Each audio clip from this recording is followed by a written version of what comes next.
A grande questão da arquitetura é a sua dimensão humanística em relação ao futuro do gênero humano no universo.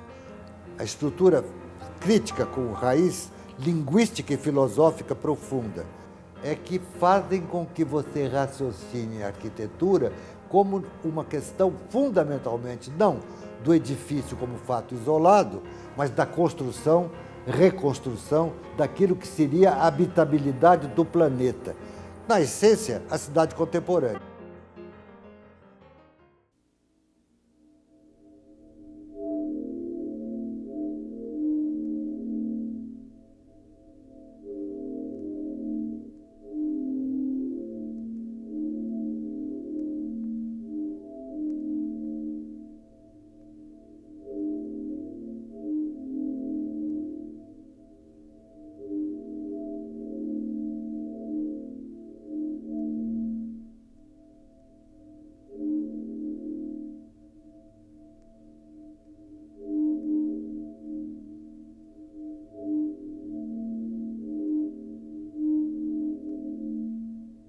What is art and what is artistic expression is not the issue before us today.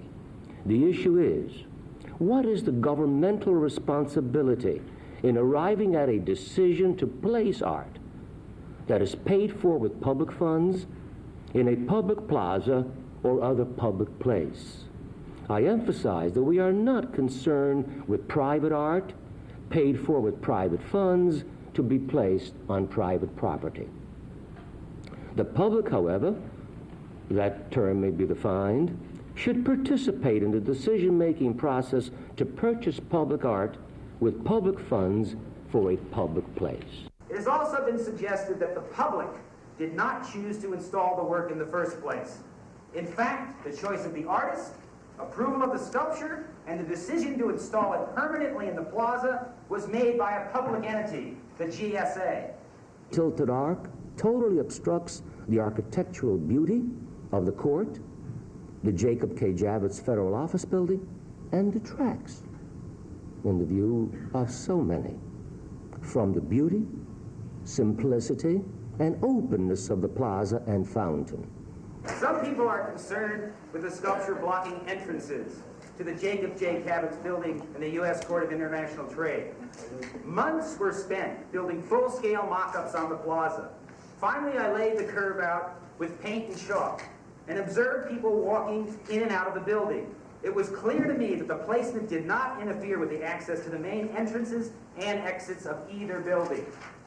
Before the imposition of this steel wall, the plaza served as a pleasant and humane open space for federal employees, citizens of New York, and visitors to this great city. The plaza and fountain were designed for and enjoyed by the people who live and work here. Contrary to the original intention and purpose, the wall now intimidates and prevents everyone from fully utilizing the plaza.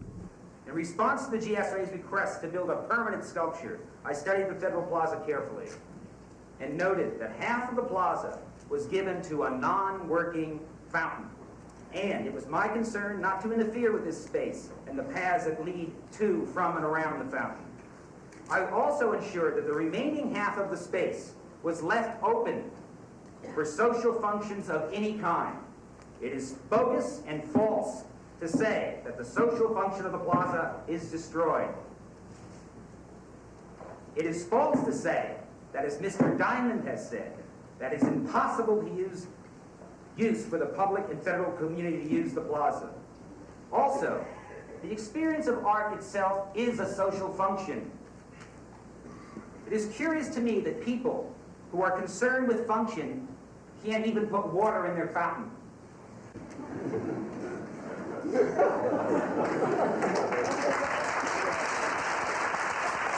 Serra's work challenges that homogenization of contemporary bureaucracy. It challenges the loss of critical function which is contained within bureaucracy and retains the critical function which is essential to any genuine art. It represents the space of this plaza as divided instead of homogenized. It stands outside of the homogenization of bureaucracy, forcing an active relationship between the passerby and the space of the plaza, and necessarily the space of the building behind the plaza. Of tilted arc with handheld pulse wave oscillators. Short bursts of sound were aimed at various points along the surface of the arc, causing them to bounce off it at various nearby buildings. The pulses ricocheted from the curve of the arc to the glass windows and outer walls of the government buildings and back to the sculpture, creating multiple echoes. The plaza rang with sound. Sound waves are similar to light waves, at least in the reflective properties, and a definitive mapping of the structure was possible. The results were beautiful.